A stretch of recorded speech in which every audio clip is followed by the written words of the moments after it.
Somebody told me a story about a company that catches really big fish, but they're not fish, okay?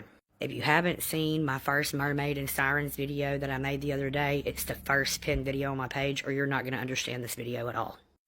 So like I said, they went back out on the water. They'd been out like 5 or 6 more times and hadn't seen anything until finally they did, but this time it looked different, and this one was a fighter. Now, I think it's fair to say that, they fish normal fish, okay, because they have to have their cover up, you know what I'm saying? But at the same time, they have all of these fancy devices in Captain Burgess's office, or whatever you want to call it, his cabin, to where he actually has equipment to track these sirens down. And like I said before in the video, he has a very specific clientele, and each one of them have, like, different things they are doing. The first one was a meal, but anyway. So they get the second one, they get the tank out there, they finally get her in it because she has got nails, you know what I mean? And she scratches one of the guys named Luke. We're going to call him Luke. But they finally get the mer woman, whatever you want to call it, siren, over in there, and she is thrashing.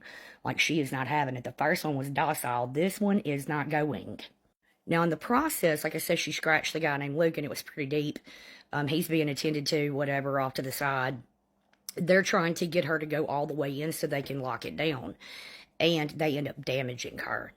I think he said that what happened was her hand she was trying to claw her way out, and they slammed the lid, and when they did it, took them fingers off, all the tips of them. Now, this very specific set of clientele that was going to purchase her, you know what I'm saying? They didn't want damaged materials, so they ended up having to find another buyer. Okay, Captain Burgess ended up having to find another buyer for a damaged one. And when I say she was a fighter, like, they were having to do every hour checks on this tank that's in a very specific location on this boat. So each one of them would have to do a rotation. And they're going further off to an island to the new buyer or whatever that will accept a damaged siren. And so they're having to feed her. Now, don't ask me how they did it. He never actually said how they got the food to her, but they were feeding her. Well, Landon is already struggling with his humanity because of what happened to the last one, and it was a very docile one.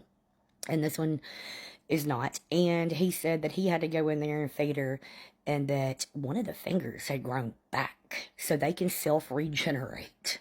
So he tells his cousin Travis, he's like, look, I don't want to do this anymore. And he's like, dude, he was like, this is not one of those gigs that you can just walk in and walk out. That's not going to happen.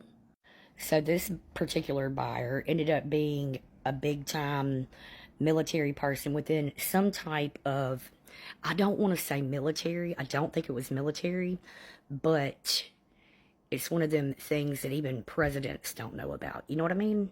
Like a secret research island.